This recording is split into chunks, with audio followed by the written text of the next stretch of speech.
Hi, my name is Darla, and I'm a producer here at Pixar Animation Studios. You know, Pixar is made up of just a crazy combination of people. There's mad scientists and dancers and animators and just all kinds of unique individuals. And most of those unique individuals weren't the most popular in high school and junior high. They just weren't. It's just the way it works. Thank goodness we hung around and found each other and created this familial tribe of people that's created this unprecedented team that makes movie magic. And so because of that, because of where we all came from, we wanted to share a message of hope with all of you. I knew at a young age that I was very different. I started out as sort of a tomboy, and I liked to play with the boys, and I liked to play with boy things. I walked wrong, I talked wrong, I wasn't interested in the right things. I love show tunes. I brought my sister's doll to show and tell.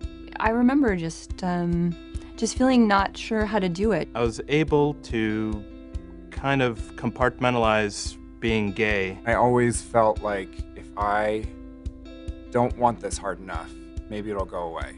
It was sort of all I could do just to keep it under wraps, keep it hidden. One day I was at the dinner table and I was kind of just joking and I made this gesture and my brother said, dude, that's really gay. And I was like, no, it's not. And then my parents were like, yeah, it's kind of gay. I really was faced with this idea that I was really going to be in trouble. So I felt like if I was a lesbian, my father wouldn't love me anymore. So I had a choice to make. Would I be true to myself, or would I live a life of lies? I couldn't be myself and show as much of myself as I could. There's a sense of invisibility when you're gay because you don't want to step out, you don't want to show too much. Not everybody is Kurt on Glee. All of my friends from my Catholic elementary school got to go to an all-girls Catholic high school, but my mother wouldn't let me go. She wanted me to go to a public school so that I'd be around boys. The name of the game, I guess, was to fit in. So I acted tough and I put on a show. Every time I would go on the field or on the court, I always felt ostracized from the rest of the team. All of the people in the stands were like, dyke and lesbo and get off the field. I got harassed verbally and physically. They'd call me faggot and push me around. It escalated to be pretty violent, not only inside the campus of the school, but outside. I was completely scared and confused. I thought that being gay meant being alone and being isolated and constantly living in fear. It got to a point where I was just so scared of everything and of everyone that I wouldn't actually talk to anyone. And that was a very, very terrifying and just really, really sad feeling. I didn't want to be alone.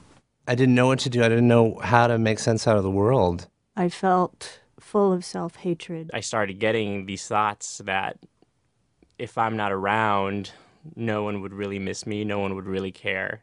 Someone interrupted me from jumping off the roof of my dorm. I am so grateful to that person today because things got so much better and I wouldn't have known it if they hadn't stopped me. I would have missed so much of my life. I would have missed an entire future that was genuine. I would have missed an authentic way of living. And making your own friends for the first time. Making art, discovering new music. Going to birthday parties with my daughter's friends. A dance group, which was super cool. I got to travel with them. Walking into a gay bar and feeling like you really belonged. I would have missed great friends, great relationships. The most amazing experiences that you can have with a friend. I would have missed meeting Colin, my amazing cube mate. I would have missed my nieces being born, who are the cutest things ever. Finding my dream job, finding my dream city, finding my dream partner. The first time I ever got to dance with my boyfriend in public. Meeting the love of my life. Meeting my wife. Getting to experience what that kind of relationship is like. I don't think I'd be as close to my family now. I wouldn't have, seen my mother come around. When my mom and I talked about it, I felt this huge sense of relief. You feel it. You're not just saying it inside your head. You're actually feeling it right here. That blew me away. Coming out was just like the beginning. My life was the kind of life I didn't even know was an option.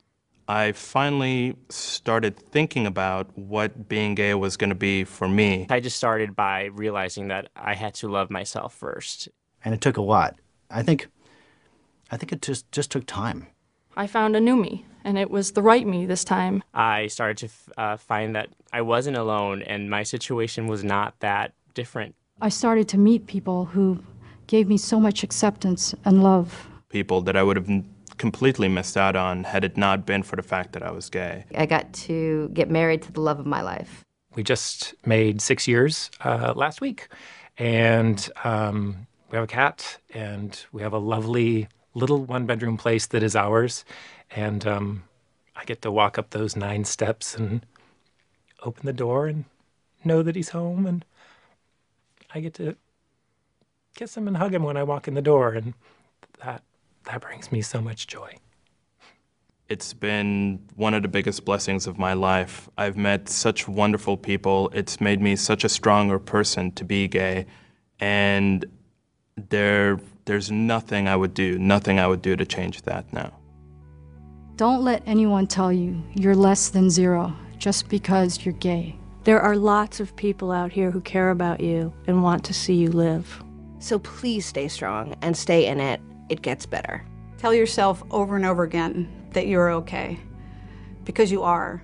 And know that no matter how hard things can seem, that you're connected to everybody else going through that same thing. You will find your place, and it will get better. I promise.